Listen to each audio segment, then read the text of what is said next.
Sequels. Why does everybody hate them? There's this well-known phenomenon called the curse of the sequel. And it's the idea that sequels are almost never as good as the original, whether that be books or movies. Now, studying things you don't like is always good, so you could come at this from an angle of looking at a sequel that you don't like. But I've come at this from a different angle. Catching Fire is the second installment in the Hunger Games trilogy.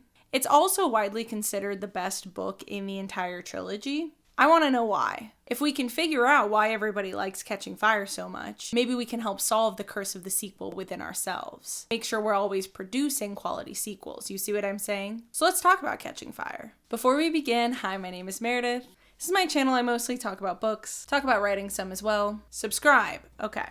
The first thing I want to say is I understand why people say this book is so good. I'm a grown adult woman. I'm 25 years old. I was glued to Catching Fire in a way that I rarely get glued to books anymore. I have a full-time job. I work for a living. I was like on my lunch break in my kitchen with my food warming up like this with the book. Now, if you work with me, don't worry, I still was doing my job, okay? But I could not wait for the workday to end so I could really finish the book. Finished it within 24 hours of starting it. And I know what happens. I read the books as a kid, so it's not like any of the plot was really a surprise to me. So it's really a testament to how good the book is. The book starts out with Katniss back in District 12. She now lives in Victor's village with her mom and sister, and they're wealthy now because of the winnings from the Hunger Games. Katniss is very much haunted by the games, but one of the things I really appreciate just right off the bat is that we don't get a lot of the cliches that often come with a character dealing with trauma. And don't get me wrong, those cliches come from real life, but trauma can cause a lot of issues in one's life. And a lot of times I find that the only ones that are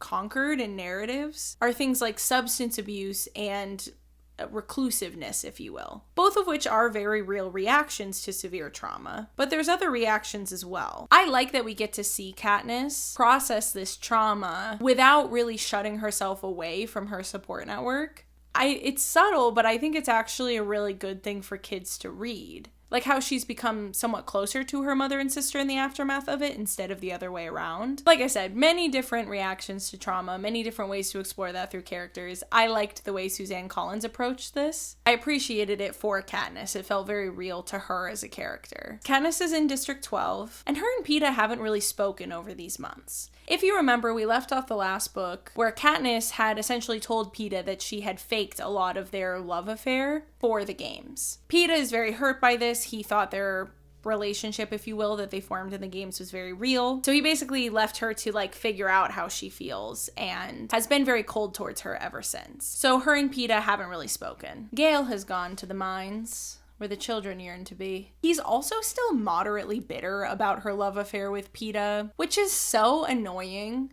Like, I know this is such a tired narrative about Gale. I know that everybody who talks about the Hunger Games talks about this. With Peeta, you can kind of understand it because him and Katniss trauma bonded. And so finding out after the games that she was faking a lot of it for the cameras, like that would be hurtful. And as much as it's maybe not fair to put the pressure on Katniss, you can understand where Peeta is coming from and you can get why he was upset and hurt by the whole thing. Kind of just a shitty situation for everybody involved.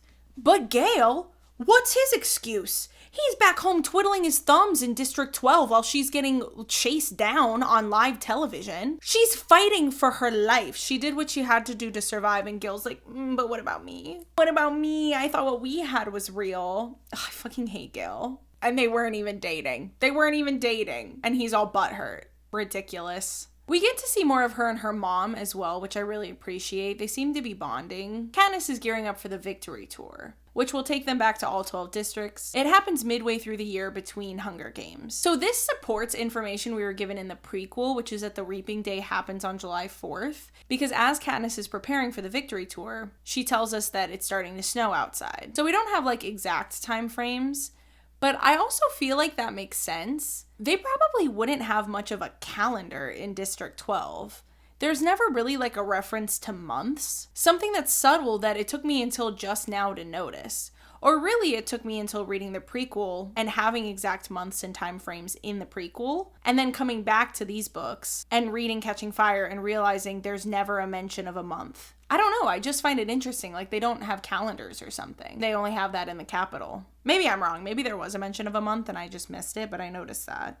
Anyway, before the victory tour starts, a certain President Snow stops by. Wait, we know him now. That's Coriolanus. He's been here before. I have to say, I read these books in this order completely accidentally. It was just based off of what I had time to do before the movie came out. But I'm actually starting to become a proponent of reading them in the order I did if you've never read them before.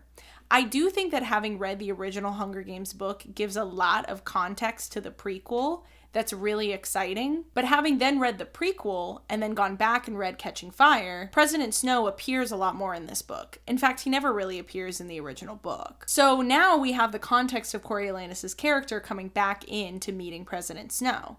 And I have to say, it's very consistent. The scenes we see President Snow in this book are very similar to how he behaved in the prequel. So there's a lot of consistency to his character that I really appreciate. And it leads me to wonder if Suzanne Collins always kind of had the plan for this prequel. Did she always want to go more in depth on President Snow, and did she have that in her mind when she was writing the trilogy? Because he just feels so consistent to how he is in the later books. I don't know, she either planned it that way or she's just really, really good at keeping her characters consistent. President Snow drops into her house and tells Katniss that she's incited rebellions nationwide. I'm not really sure why, honestly. Like, what is his plan here? I mean, it's because he's telling her that she needs to really sell the love act to, like, calm the rebellions that are happening. But it sort of feels like that ship has sailed. I really don't understand his reasoning here. If he had never told her about the rebellions, it seems like she never really would have known about them. So I don't know. It feels like kind of a slip up on President Snow's part. But he tells her that all these rebellions are happening, and he basically tells her that she has to sell the love story. That her saving both her and Peeta's lives was strictly an act of love and not an act of rebellion against the Capitol. And that if she does not sell that story properly and stop the rebellions from happening, he's going to kill her entire family. Good old Snow. There's a cool exchange between them on page 22, where Snow finishes a thought by saying if blah blah blah happens, the entire system will collapse. And Katniss responds with, it must be very fragile if a handful of berries can bring it down. I just thought that was a cool line. Also, one little other thing, just to show you what I mean about the consistency of Snow's character here. Snow accepts tea and snacks from Katniss's mom. He's very excited to accept this hospitality from her. He's super polite to her, despite the fact that he's threatening her daughter. And he even says, people forget that presidents need to eat. I know, his, like, house manners and his, like, political nature showing up in this way, and in him being such a good house guest to her mom, even while he's there to threaten her. It's such a layer to him. It feels very consistent to the Coriolanus we know from the prequel. So I thought that was really cool. I thought that was incredibly impressive that she was able to pull that off. We also see Katniss visit the lake from the prequel. She remarks that she used to visit it with her father, so her father was the one who knew about it. This further supports my theory that Katniss is the descendant of one of the Coveys, specifically Maud Ivory. I'm going to turn out to be right, and I'm going to rub it in all your faces. I don't think she's really trying to hide that fact, though. That's probably not that clever that I figured that out.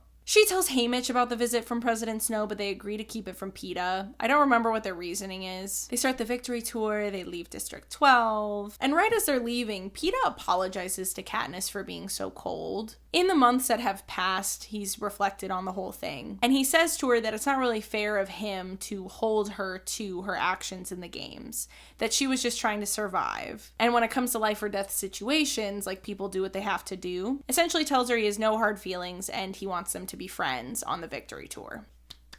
We love it, Peeta. What a king. The fact that he's not upset about what happened during the games, but Gale is! It just makes me so angry. Peeta, the ultimate simp. Anyway, we find out that he's taken a painting and he's really good at it, and that he decided to paint a bunch of images from the games. I thought this was really, really cool. Because when you think about the Hunger Games from the perspective of another citizen of Panem, they're only ever watching them through the cameras. So they're never actually looking through the eyes of the tributes. So there's a layer here of Peeta being able to show what the games actually look like from within the games. If you were looking through the eyes of a tribute, what would it look like? He's able to show that to the citizens of Panem in a way that they maybe have never seen before. So him painting these scenes feels like an act of rebellion. It feels like something they wouldn't allow him to do. And so it's interesting that not only is it something that they allow him to do, but each of the winners has to take up some kind of like activity or whatever. That's what they're known for after the games. And he's taken up paintings, and these paintings are going to be like put on display, presumably. It just feels out of character for the Capitol. So it's simultaneously a critique and a cool thing for me. Because I think it's really cool that Suzanne Collins allowed peeta to do it, but it does feel out of line with what the Capitol would have allowed peeta to do. I cried again when they talked about Rue. Just wanted to call that out. I've only cried twice reading this whole trilogy and prequel situation, and both of the times it was because of Rue. She really pulls on the heartstrings.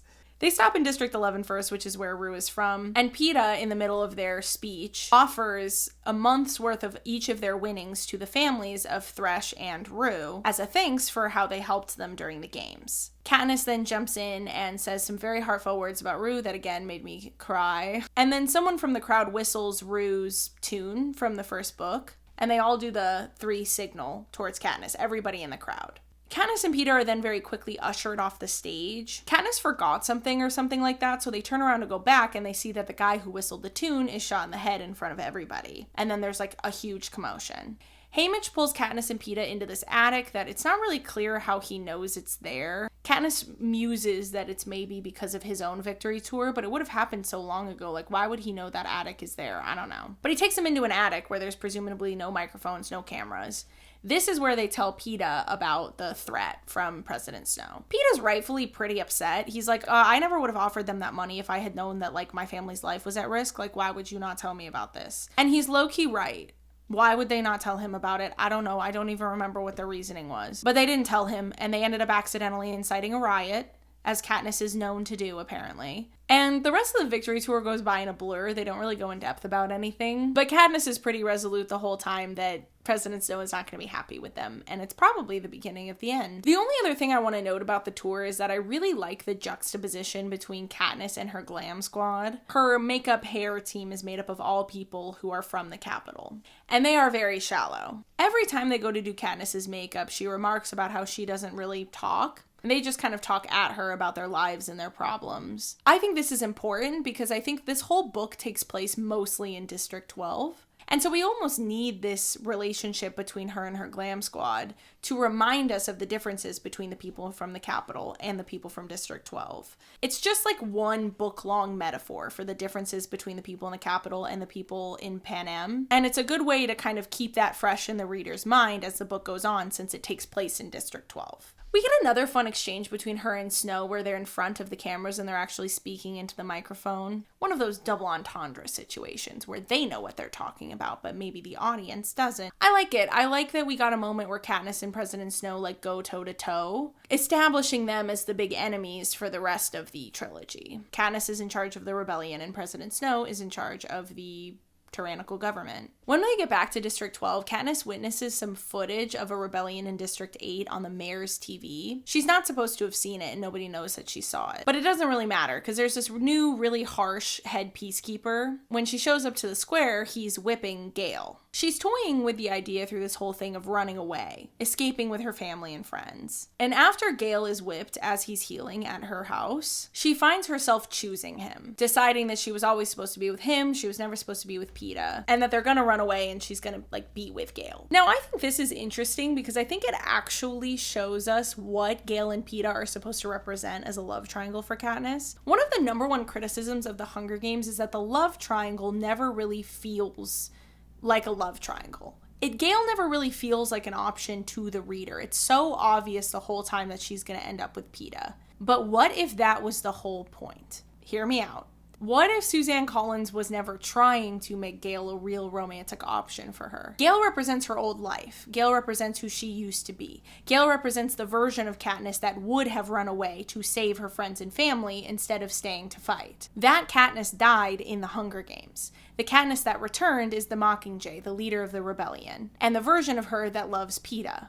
Here, her love confession in her mind to Gale does not feel really like a love confession to Gale. It has nothing to do with him, and everything to do with her desire to choose her path. She feels forced into her relationship with Peeta because it's being forced by the Capitol. And in running away and choosing Gale, she's at the very least choosing her own life, choosing her own path. And if left to her own devices, and if the Hunger Games had never came about, maybe she would have ended up with Gale. Just food for thought. It made me a lot more understanding of all the moments where Suzanne Collins is kind of trying to sell us on Gale. It doesn't really feel now to me like she's trying to sell us on Gale at all. These are the two paths that Katniss's life could have taken. Once the Hunger Games came into play for her, her path was always leading towards Peeta. I don't really think it's supposed to be about her romantic future though. I think it's about her choosing whether or not she was going to run away or like kind of bury her head in the sand and not really fight, or stand up and fight for the rebellion. And so, of course, she wants you to root for Peeta 100% because, of course, we want Katniss to rebel. We want her to become the Mockingjay.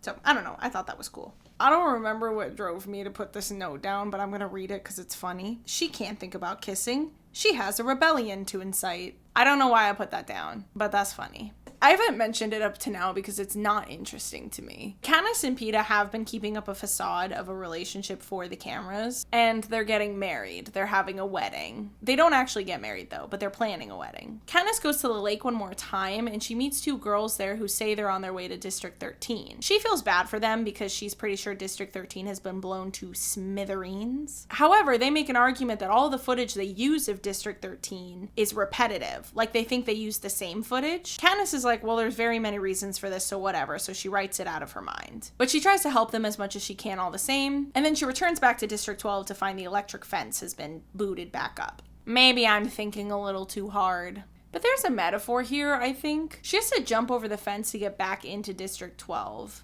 This tells Katniss a few things. The first being they were totally aware of the fact that she left District 12. She's 100% sure right away that they knew that she left and that they started up the electric fence in order to shut her outside so that they'd have a justifiable reason for punishing her in front of all of District 12. Possibly the entire nation. They're trying to stamp down these rebellions. If they can hurt the Mockingjay with a justifiable reason, they might just be able to do that. She's able to climb a tree high enough to jump the fence, but she breaks her foot on the landing. Somehow walks on it back to the house. Suspends your disbelief, okay? Gets back to her house and there are peacekeepers there. They were waiting for her to not return so that they could start a hunt for her, so that they could prove she left, yada yada yada. Of course, with her coming back, she's able to claim that she was within the bounds of District 12 the entire time, and they can't prove that she wasn't without admitting to having surveillance that the people of Panem don't know about. So they kind of have to let it slide. The reason I'm saying there's a metaphor here is because this is the moment where Katniss decides to stay and fight. Katniss is forced to stay in bed because of her broken foot, and it's over the course of the days that she's in bed, interacting with her family and all that she decides to stay and fight for the rebellion. The jumping of the fence represents her...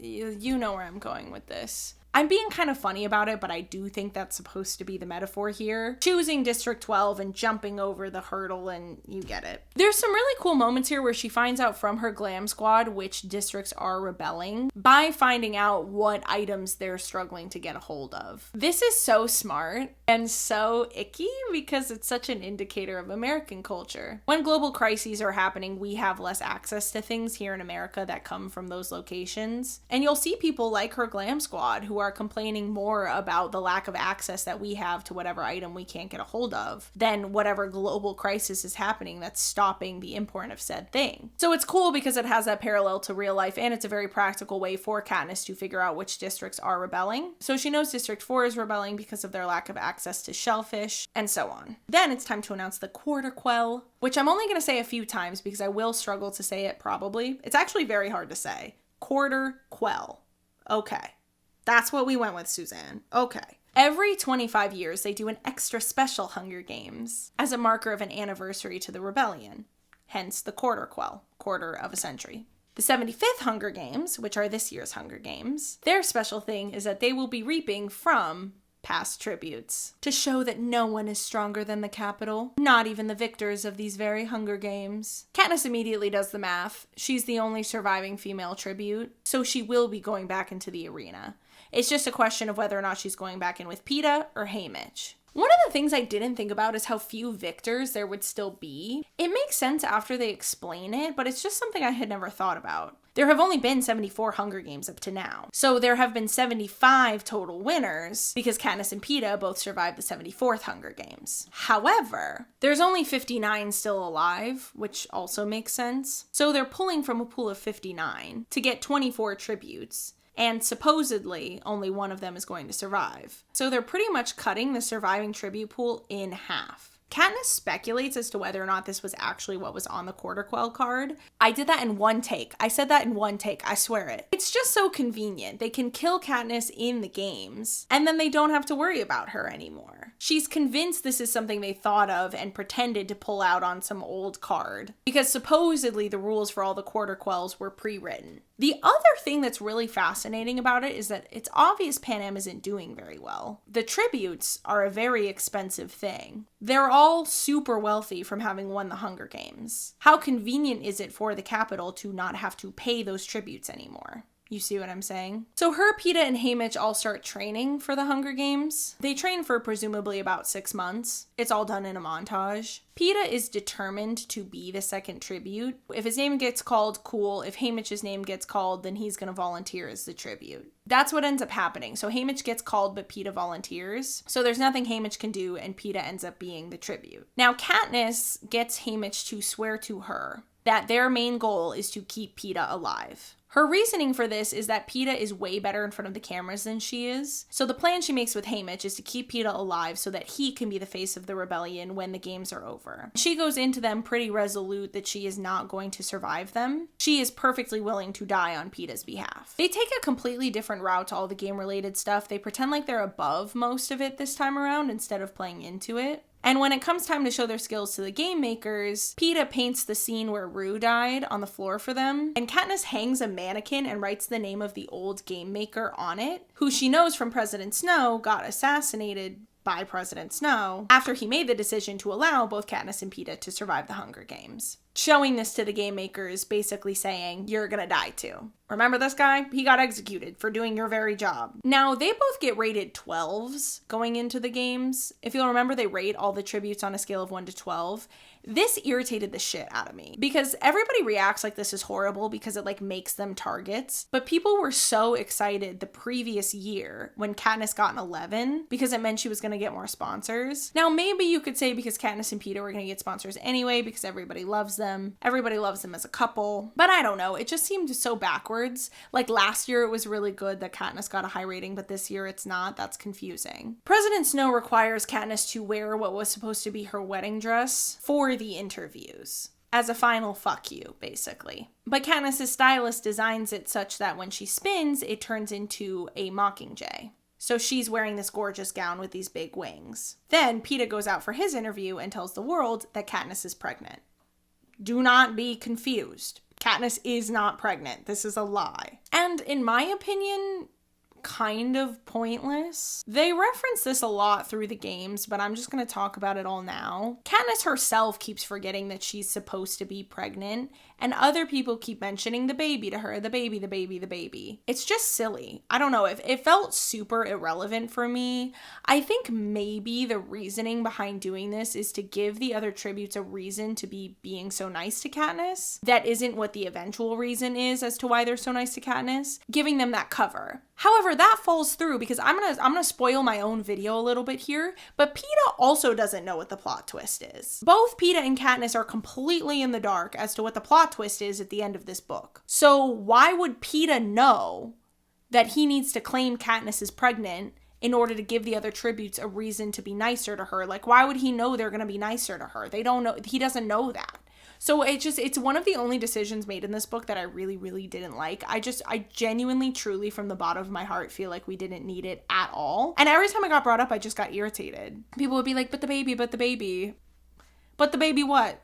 The baby's not real, and everybody knows the baby's not real. Why are we even talking about it? Right before the games begin, she witnesses her stylist get beat up and dragged out of the room, presumably to be executed, for turning her dress into the Mockingjay gown. This really shakes her when she comes up into the arena, but she manages to get her bearings. Now, much like what happened with the prequel, the games are like the least interesting part for me here. So we're not really going to go in depth about anything that happened in the actual arena, except for a few things. We're going to give a bird's eye view, if you will. The arena is a giant clock, which is really cool. You gotta hand it to them. So the cornucopia is in the middle, and then there's like all this saltwater ocean basically, and there's a circular beach. So it's like a circle of saltwater like this. And then each section of the clock has its own like horror set up by the game makers. So when it gets to that time, said thing happens in that area. Blood rain, lightning storm, giant tidal wave, all those kinds of things. It seems like everyone is willing to risk their lives for Katniss and Peeta the whole time, which is super confusing. Everybody's trying to ally with them. Katniss spends the entire time really focused on keeping Peeta alive. They have a really sweet conversation where Peeta is like, you think I didn't ask Haymitch for the same thing?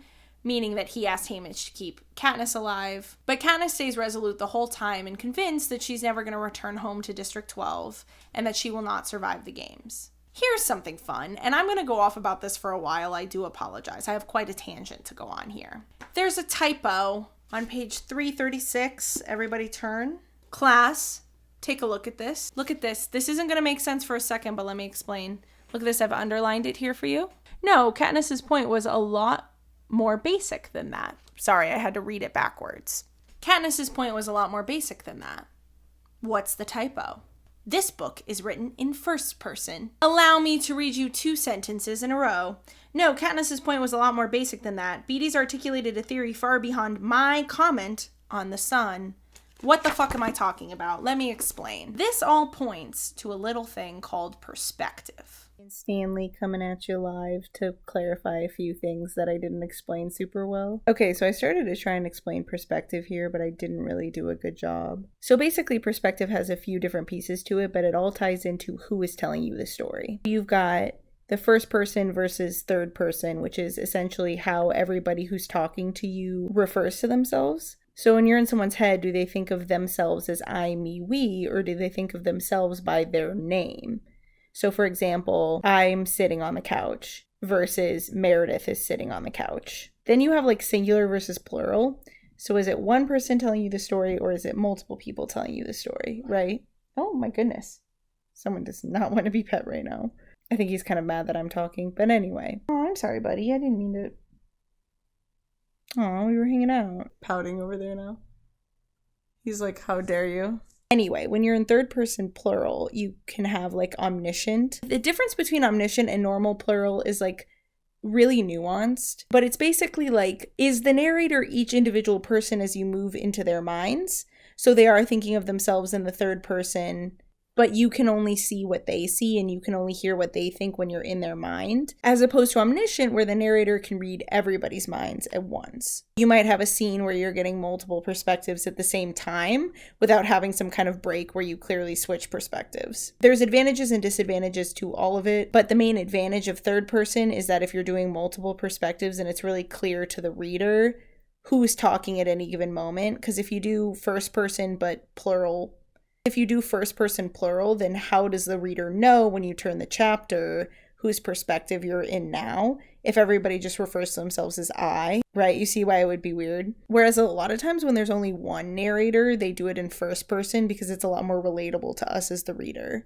Now back to my tangent. So Katniss always refers to herself in the first person, and we're only watching the entire book through her eyes. She always says I, me, we. I did this, I did that, we went there, we did this, in her own internal monologue, telling you the story. So why is it such a big deal to me that there's one line where Suzanne Collins messes that up a little bit? And instead of Katniss using I, me, we, she refers to herself in the third person, and she thinks to herself, Katniss's point was not so simple. Or was simple, I don't remember. It could have been a simple mistake, but I refuse to believe that an author of Suzanne Collins' caliber not only made a mistake in the perspective, but then didn't catch it upon editing. And neither did her editor. No, allow me to propose to you a crazed fan theory that I simply could not stop my brain from rolling out once it started. What if Suzanne Collins considered a version of this book in which we got more than just Katniss's perspective? Hear me out. If she chose to give us the perspective of another character, she essentially has to do third person, right? Because if you do first person when you're looking through multiple characters' eyes, then you have to indicate somehow to the reader who you're looking at in that one moment. So if you use I, me, we, and we switch from like Peeta to Katniss, how do you know that when you turn the page to that next chapter, now you're in Katniss's eyes? It's too much of a challenge. So it's generally understood that if you're going to have multiple perspectives, you have to write it in third person, so that the character themselves in their internal monologue tells the reader whose eyes they're watching through by saying Katniss went here, Katniss went there, right? So is it possible, do you think, that there was a version of the book in which Katniss was not the only perspective that we got? And then in editing it back into a first-person singular book, that was when they missed that this line was in there. And they just didn't end up changing it back to first-person singular. That's what I think. Because like I said, I don't think that someone as talented as Suzanne Collins is would have something like this not just pass through a first draft, but a second and a third and a fourth, right? So then the question becomes, who was the other perspective going to be? Peeta is the natural next step because he's the love interest, and a lot of romances do that. But Peeta's by her side the whole time, so what would be the point? Except to watch him pine for her in his mind, which would be kind of nice for romance readers, but this isn't really supposed to be a YA romance. It's a YA dystopian. So we could see the perspective of someone outside the games, but who? If it were Gale, then we're running into a bit of an issue where she might be kind of attaching the reader to Gale, and again, it's clear that she doesn't want Katniss to end up with Gale. Katniss is going to end up with Peeta. So he's out. What if it was Haymitch? I think it was Haymitch. I think there's a version of this draft out there somewhere where we get some of Haymitch's perspective while they're in the games. Or I think in that version of the book, it was Haymitch who went into the games with Katniss and Peeta was on the outside. Either one of those two things could have been the case. But I think the problem if Haymitch is on the outside of the games and he's the second perspective, again, an author of Suzanne Collins' caliber would not have been okay writing an adult from a child's perspective, and this is supposed to be a YA novel. So she probably would have run into issues of like making Haymitch too adult in his mind for the genre. You see what I'm saying? However, if we switch them around and we send Haymitch into the games and Peeta is the one on the outside, then we can get a Katniss and Peeta dual perspective where Peeta is the sponsor. I want this version of the book. I want to read it so bad. Suzanne, if you have it on your hard drive, please, will you send it to me, please? I know I set the world record for conclusion jumping here today, but if this book exists, I want to read it. I love pining. I love it. It's my favorite trope. I would love to read a version of this book where Peeta is on the outside of the games and he's all worried about Katniss and he's trying to help them from the outside and we're watching him have issues as being a sponsor. Oh, I want to read it so bad. Please, please, Suzanne, please. If it exists and it's real and I figured out that it exists and it's real, can I please, please read it? I promise I won't judge you if it was just a draft. I don't care. I just want to know. I'm done filming this video. I'm going to write a fan fiction of that. I'm not going to, but I would. Anyway, I'll accept my medal for conclusion jumping at any time. Let's get back to the real plot that actually happened. Because it could have been all of that, or it could have just been a typo. Why am I like this? I put in my notes, apparently it was important for me to mention to you that she gets horny for the first time in her life on page 352.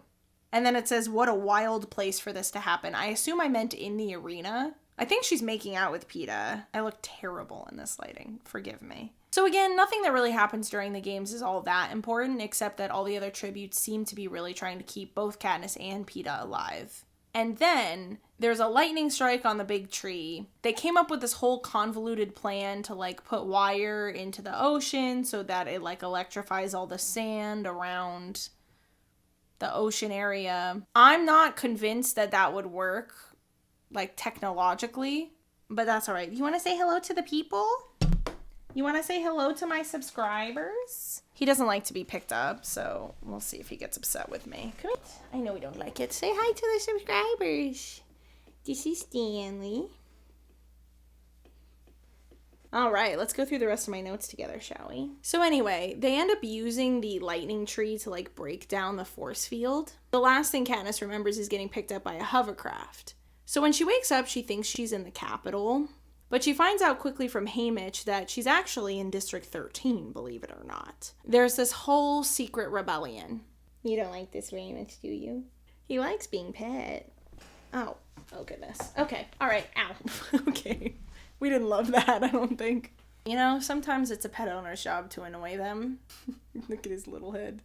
Okay, anyway, we're almost done here, and then I can go feed him. Katniss finds out that she's in District 13. She finds out that this was essentially the plan the whole time, that most of the tributes had some idea of it. The plan was always to break her out of the arena and make sure she survived and made it to District 13. When she asks Haymitch why, he says, because you're the Mockingjay. You're the face of the rebellion.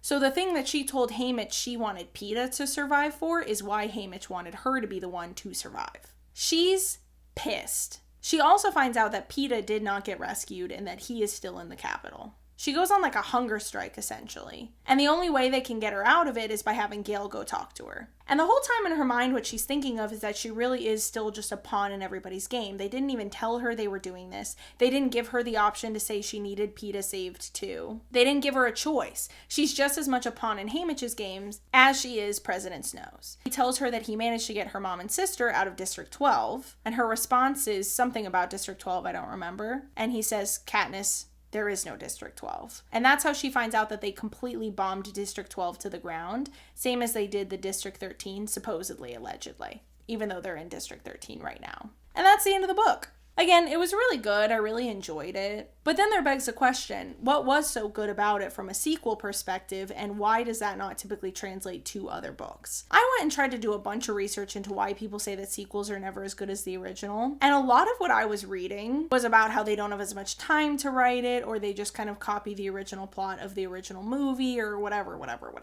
And this lends itself to a theory that I've had for a long time about sequels and book series and things like that I'm so happy to finally have a medium to share with the world. Because I have strong opinions about literature, okay? I am convinced that the only way to have a good sequel is to have planned it originally. I think if you put out a book and intend for it to be a standalone, and then it gets really popular, and so you decide to write a sequel because it was really popular, it almost always goes terribly. All of the examples of good sequels are books that were planned to be series. It's very, very clear that Suzanne Collins knew exactly what was going to happen in every book from the start. I also think it's possible with my whole side rant about the dual perspective. To me, it's entirely possible that that was an exploration for the entire series, and that she maybe was going to do dual perspective between Katniss and Peeta from the beginning, and that this scene was one of the scenes she decided to experiment with. Because I think it's feasible that she wrote a lot of the second book before the first book was published. If not the entire trilogy, I mean, they're released pretty much year after year after year. I'd love to know how much of the series was done when she signed.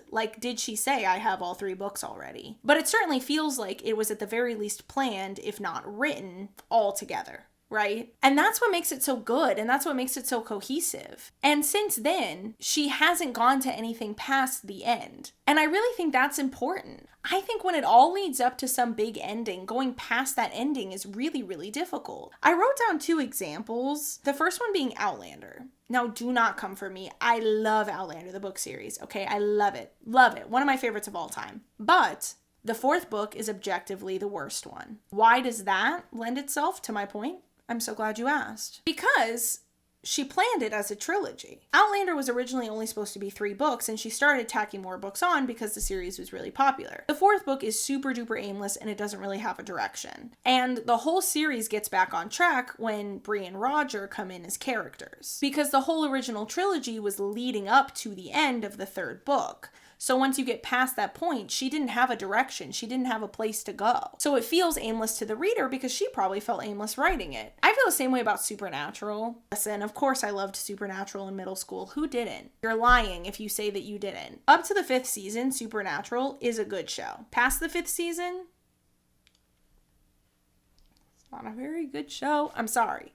Because again, it gets aimless. They had those first 5 seasons planned to a T. They knew what they were doing in every season. And it was all leading up to the end of the 5th season. If you watch the first 5 seasons of Supernatural and you stop it 5 seconds before the end of the final episode, you would be very happy and fulfilled with that storyline. But no, they continued it. And look where we are now. They're on season 15 or something. I think they just ended it. I don't know. I only made it to season 8. But my point is that it got really aimless and pointless after they got past what they originally planned. It's not even that I think you can't tack on. I just think if you led up to a big event, and then that big event was the end of what you originally had planned to write, it's getting beyond that makes it difficult. So if the book was intended to be a standalone, or if it was intended to be a series that was only a certain length, as soon as you write beyond that, you've got a problem. That's why I also think that even though Suzanne Collins did decide to write more in the Hunger Games series, she went backwards instead, and now she's writing prequels. And she wants to write more in this universe, but she's talked about writing more in the prequel sense, more of the setup stuff. she's not going to do anything after the capital falls at the end of the rebellion, because what would be the point? I suppose she could do some fan service and write us a few lovey-dovey scenes of Katniss and Peeta, but other than that, what is there to write about? So maybe that's the lesson. Know what the big ending of your story is going to be, and then stick to that. It's hard to do, especially when someone's offering you money. And I'm no hate to anybody who took money to write more than what they intended. You're getting paid for your writing, and I am not. Which of us is winning, really? You know what I mean? But still, I just think that, in my opinion, that's when it starts to go downhill. That's all. Right, and with that, thank you for watching. Sorry the lighting got so terrible over the course of the video. But anyway, I hope you guys enjoyed. I obviously will be finishing out doing the Hunger Games trilogy. I'll be doing a video on Mockingjay. I'm actually really excited to read it, even though I kind of loosely know what happens. I'm excited to pick it up. I think it's going to be good. With that, I'll see you in the next one. Bye!